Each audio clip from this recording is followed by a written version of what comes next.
മത്തായി എഴുതിയ സുവിശേഷം 23 അധ്യായം.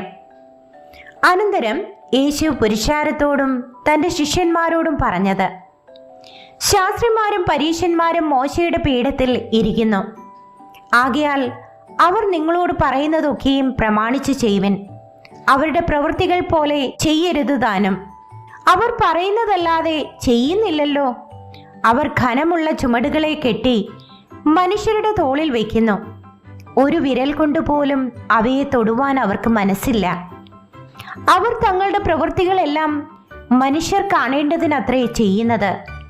തങ്ങളുടെ മന്ത്രപ്പട്ട വീതിയാക്കി തൊങ്ങൽ വലുതാക്കുന്നു. അത്താഴത്തിൽ പ്രധാന സ്ഥലവും പള്ളിയിൽ മുഖ്യാസനവും അങ്ങാടിയിൽ വന്ദനവും മനുഷ്യർ റബ്ബി എന്ന് വിളിക്കുന്നതും അവർക്ക് പ്രിയമാകുന്നു. നിങ്ങളോ റബ്ബി എന്ന് പേരെടുക്കരുത്. ഒരുത്തനത്രേ നിങ്ങളുടെ ഗുരു. നിങ്ങളോ എല്ലാവരും സഹോദരന്മാർ. ഭൂമിയിൽ ആരെയും പിതാവ് എന്ന് വിളിക്കരുത്. ഒരുത്തനത്രേ നിങ്ങളുടെ പിതാവ്, സ്വർഗസ്ഥൻ തന്നെ. നിങ്ങൾ നായകന്മാർ എന്നും പേരെടുക്കരുത്.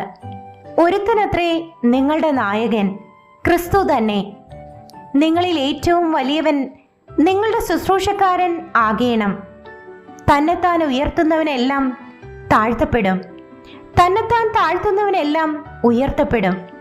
കപടഭക്തിക്കാരായ ശാസ്ത്രിമാരും പരീശന്മാരുമായുള്ളവരെ, നിങ്ങൾക്ക് ഹാ കഷ്ടം! നിങ്ങൾ മനുഷ്യർക്ക് സ്വർഗരാജ്യം അടച്ചു കളയുന്നു. നിങ്ങൾ കടക്കുന്നില്ല, കടക്കുന്നവരെ കടപ്പാൻ സമ്മതിക്കുന്നതുമില്ല. കപടഭക്തിക്കാരായ ശാസ്ത്രിമാരും പരീശന്മാരുമായുള്ളവരെ, നിങ്ങൾക്ക് ഹാ കഷ്ടം! നിങ്ങൾ വിധവമാരുടെ വീടുകളെ വിഴുങ്ങുകയും ഉപായരൂപേണ ദീർഘമായി പ്രാർത്ഥിക്കുകയും ചെയ്യുന്നു.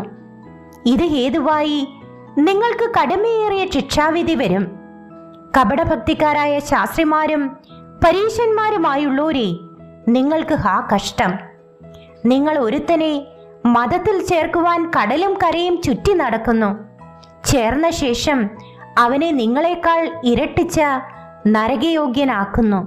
ആരെങ്കിലും മന്ദിരത്തെ ചൊല്ലി സത്യം ചെയ്താൽ ഏതുമില്ല എന്നും, മന്ദിരത്തിലെ സ്വർണത്തെ ചൊല്ലി സത്യം ചെയ്യുന്നവനോ കടക്കാരൻ എന്നും പറയുന്ന കുരുടന്മാരായ വഴികാട്ടികളെ, നിങ്ങൾക്ക് ഹാ കഷ്ടം! മൂഢന്മാരും കുരുടന്മാരുമായുള്ളവരെ, ഏതു വലിയത്? സ്വർണമോ, സ്വർണത്തെ ശുദ്ധീകരിക്കുന്ന മന്ദിരമോ? യാഗപീഠത്തെ ചൊല്ലി സത്യം ചെയ്താൽ ഏതുമില്ല. അതിന്മേലുള്ള വഴിപാട് ചൊല്ലി സത്യം ചെയ്യുന്നവനോ കടക്കാരൻ എന്ന് നിങ്ങൾ പറയുന്നു. കുരുടന്മാരായുള്ളവരെ, ഏതു വലിയത്? വഴിപാടോ, വഴിപാടിനെ ശുദ്ധീകരിക്കുന്ന യാഗപീഠമോ? ആകയാൽ യാഗപീഠത്തെ ചൊല്ലി സത്യം ചെയ്യുന്നവൻ അതിനെയും അതിന്മേലുള്ള സകലത്തെയും ചൊല്ലി സത്യം ചെയ്യുന്നു. മന്ദിരത്തെ ചൊല്ലി സത്യം ചെയ്യുന്നവൻ അതിനെയും അതിൽ വസിക്കുന്നവനെയും ചൊല്ലി സത്യം ചെയ്യുന്നു. സ്വർഗത്തെ ചൊല്ലി സത്യം ചെയ്യുന്നവൻ ദൈവത്തിന്റെ സിംഹാസനത്തെയും അതിലിരിക്കുന്നവനെയും ചൊല്ലി സത്യം ചെയ്യുന്നു.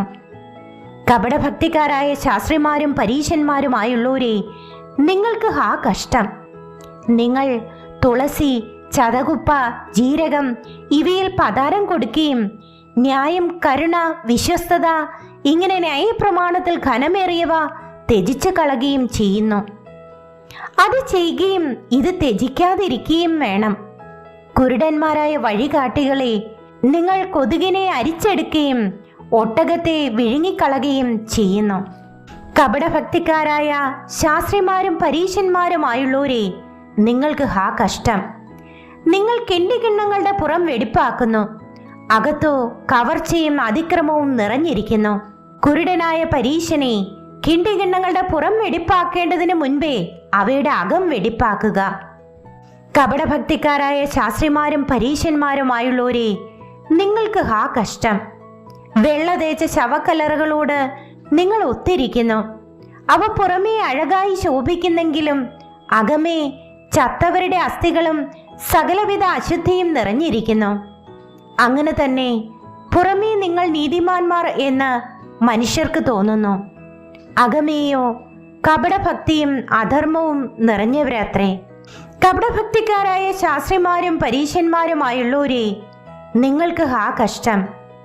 നിങ്ങൾ പ്രവാചകന്മാരുടെ കല്ലറകളെ പണിതും നീതിമാന്മാരുടെ കല്ലറകളെ അലങ്കരിച്ചും കൊണ്ട് ഞങ്ങൾ പിതാക്കന്മാരുടെ കാലത്തുണ്ടായിരുന്നു എങ്കിൽ പ്രവാചകന്മാരെ കൊല്ലുന്നതിൽ കൂട്ടാളികൾ ആകെയില്ലായിരുന്നു എന്ന് പറയുന്നു.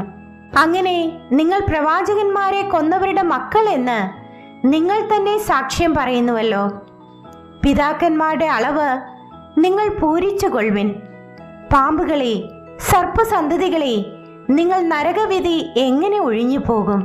അതുകൊണ്ട് ഞാൻ പ്രവാചകന്മാരെയും ജ്ഞാനികളെയും ശാസ്ത്രിമാരെയും നിങ്ങളുടെ അടുക്കൽ അയക്കുന്നു. അവരിൽ ചിലരെ നിങ്ങൾ ക്രൂശിച്ചു കൊല്ലുകയും ചിലരെ നിങ്ങളുടെ പള്ളികളിൽ ചമ്മട്ടി കൊണ്ട് അടിക്കുകയും പട്ടണത്തിൽ നിന്ന് പട്ടണത്തിലേക്ക് ഓടിക്കുകയും ചെയ്യും. നീതിമാനായ ഹാബേലിന്റെ രക്തം മുതൽ നിങ്ങൾ മന്ദിരത്തിനും യാഗപീഠത്തിനും നടുവിൽ വെച്ച് കൊന്നവനായി ബെരഖ്യാവിന്റെ മകനായ സെഖര്യാവിന്റെ രക്തം വരെ ഭൂമിയിൽ ചൊരിഞ്ഞ നീതിയുള്ള രക്തമെല്ലാം നിങ്ങളുടെ മേൽ വരേണ്ടതാകുന്നു. ഇതൊക്കെയും ഈ തലമുറമേൽ വരും എന്ന് ഞാൻ സത്യമായിട്ട് നിങ്ങളോട് പറയുന്നു.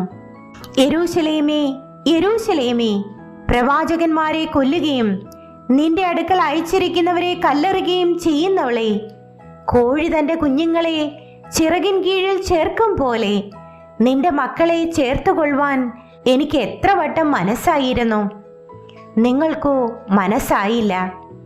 നിങ്ങളുടെ ഭവനം ശൂന്യമായി തീരും. കർത്താവിന്റെ നാമത്തിൽ വരുന്നവൻ അനുഗ്രഹിക്കപ്പെട്ടവൻ എന്ന് നിങ്ങൾ പറയുവോളം നിങ്ങൾ ഇനി എന്നെ കാണുകയില്ല എന്ന് ഞാൻ നിങ്ങളോട് പറയുന്നു.